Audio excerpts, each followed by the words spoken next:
do you think? When you sell 30 million albums, and you turn around and you go, "Yeah, I sold 30 million albums." What are you gonna do? I'm kidding. No, Boots is fantastic. I don't want to minimize Boots' contribution to this because we've been friends since 2003. And he's a phenomenal vocalist and lyricist. And one of the things that I want to do, while I'm a fan of the Coup, I wanted to put his vocals in a very different light, like with a crushing rock band. Yeah. And something there's no ballads on this record. You know what I mean? Thank God. It's unapologetically like kick-ass, but it has his subtle lyrics in it as well. And that was the idea with this. Well, I think you said something along the lines of fight the power, feed the hunger. Yeah, exactly. Feed the poor, fight the power, rock the F out. There you go. Nice. Let me. No need for a 6-second tape delay. Let me get Shimek in here to ask you one more question about playing something that I'll totally not understand. No, well, GHS Boomers, custom lights. There you go. What? I'm a psychic. I knew what he was going to do. No, because I'm curious as to you start with your riffs and you bring in Boots. Yeah. Once Boots has put his rhymes on, how much of what he's doing changes the arrangement? Yeah. Do you say, all right, I'm gonna change the kick drum pattern? Absolutely. I mean, he found the songs, he found the grooves that he could write best to, right. And then together we kind of whacked together the hooks of the songs, the chorus of the songs.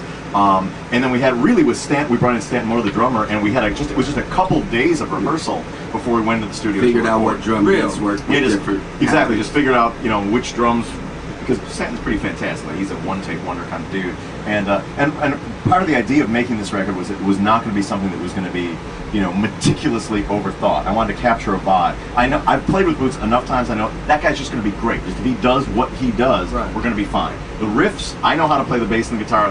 That's going to be okay. Yeah. Let's get the drummer to play some funky stuff. Yeah. And then and make sure that the arrangements are tight. So we spent a couple days getting the arrangements So tight. really, only a couple days, man. Really, I think as a band, quote unquote band, we had I think 2 days, 48 hours of rehearsal before we went in the studio. To How long did it basic take to record it?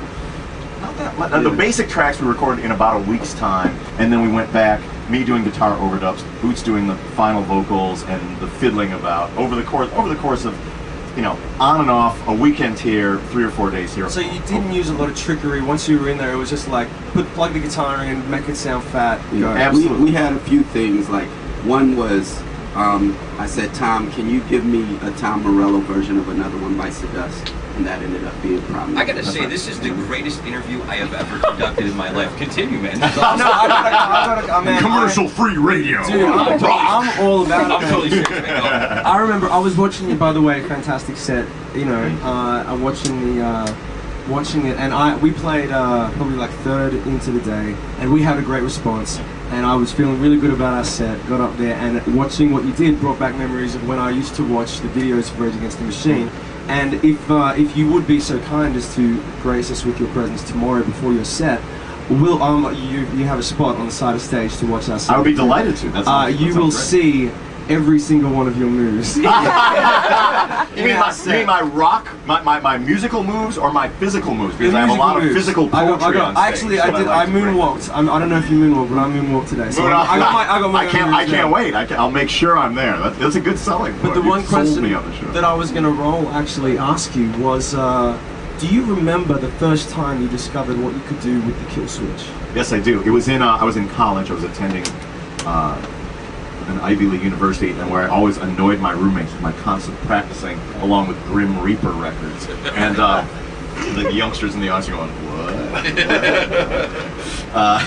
Look it up, kid. Yeah, Harvard. There are very few kids at Harvard that rocked a Grim Reaper. I was one. But my roommates were all. I had a Marshall half stack in my little dorm room, right? And my roommates did not like that. The fact that I was jamming along with Ozzy at 3 in the morning. No one. It's hard to win over. It's hard to win friends and influence people with that. So one day I was playing with I had sort of stumbled upon. At that point, everybody had like the Eddie Van Halen guitar. They had one volume knob, only one knob on the guitar. I was saddled with this kind of old school guitar that had about 50 knobs and buttons and switches, and it was very, very uncool. But I thought as long as I had it, and I couldn't afford another one, that I couldn't afford the Eddie Van Halen one, that I might as well make use of some of those knobs and switches. So I tinkered about and figured out how to do the sort of the kill switch thing. I was using a wah-wah pedal, and my roommate comes in, who's a big fan of opera music, comes in very disgusted. He's like, "Oh, now you bought a keyboard too? Oh, nice." And I thought, and then the little light went on. I was like, "Ooh, a keyboard, guitar sounding like keyboard? What?"